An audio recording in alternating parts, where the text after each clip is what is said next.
So students of class 12th, topic is potential energy of an electric dipole. Continued, ये चल रहा था, पूरा नहीं हुआ था।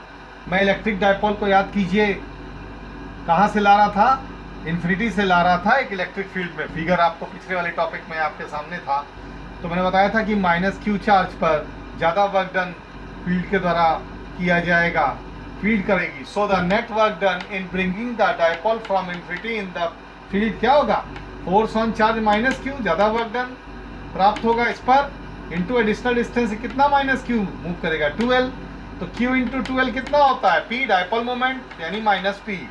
दिस वर्क डन इज, क्योंकि हम पैरेलल लाए हैं ना, पैरेलल लाए हैं डायपोल को यूनिफॉर्म इलेक्ट्रिक फील्ड के।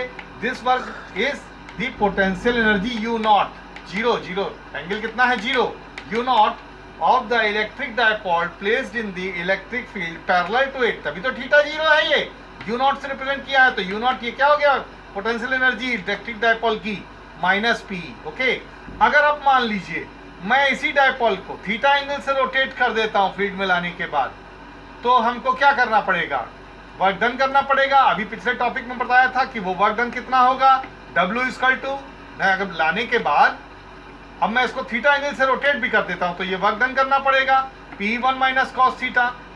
तो टोटल तो एनर्जी क्या होगी डायपोल की, इंक्रीज कर जाएगी। तो टोटल एनर्जी कितनी हो जाएगी, अब ये यू नॉट प्लस डब्ल्यू हो जाएगी।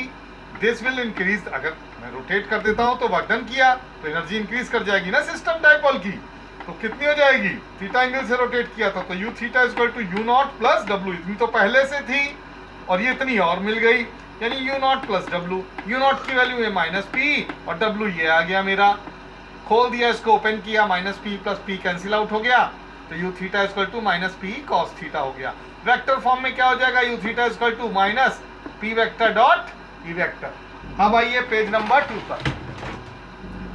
Electric potential due to a spherical symmetric distribution of charge. एक स्फेरिकल सेल है ये, जिसका रेडियस आर है, कैपिटल आर। इस पर मैंने प्लस क्यू चार्ज डिस्ट्रीब्यूटेड करा दिया है, शेल है, और मैं इसकी 3 स्टेज में पोटेंशियल और इलेक्ट्रिक फील्ड के बारे में बात करने जा रहा हूँ।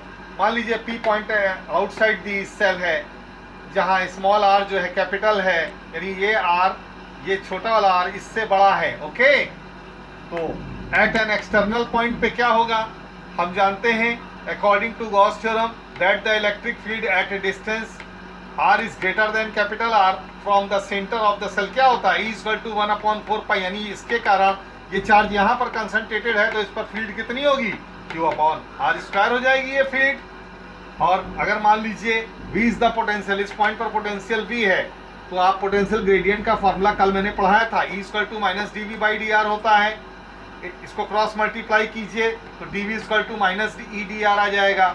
इसको इंटीग्रेट कर दीजिए, तो इंटीग्रेशन ऑफ dV, ये पॉइंट आप कहाँ से लेके आए, इन्फिनिटी से, तो लोअर लिमिट हो गई इन्फिनिटी, कहाँ तक लाए, इस रेडियस तक, तो इन्फिनिटी से r तक, यानी इस पॉइंट तक कितना लाए ये डिस्टेंस r तक, यानी इन्फिनिटी से r।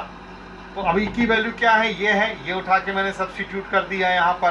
कांस्टेंट टर्म्स को मैंने ये बाहर कर लिया, q और 4πε0 कांस्टेंट है, r की पावर 1/r² है, तो इसका इंटीग्रेशन क्या आएगा, -1/r, इन्फिनिटी से r।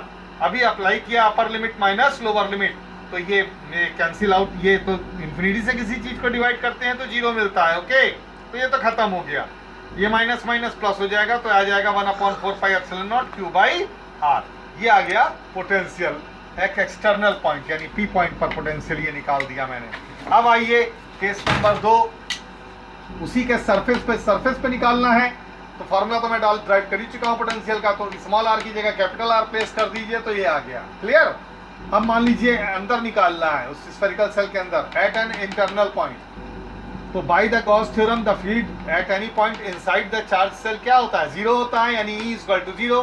ग्रेडियंट फॉर्मूला इस्तेमाल कीजिए पोटेंशियल ग्रेडियंट का, E equal to minus dV/dr, E zero है तो जीरो आ गया, क्रॉस मल्टीप्लाई किया तो भी कांस्टेंट, यानी potential constant, dV G equal to zero मतलब ही कांस्टेंट। यानी इसका कहने का मतलब ये हुआ कि सेल के अंदर किसी भी पॉइंट पर के हर पॉइंट पर पोटेंशियल उतना ही होगा जितना कि सरफेस पर उसके होगा। So inside the charge shell the potential at all the points is same and its value is equal to that on the surface, यानी जितना सरफेस पे पोटेंशियल होगा उतना ही इनसाइड द सेल होगा। Thank you.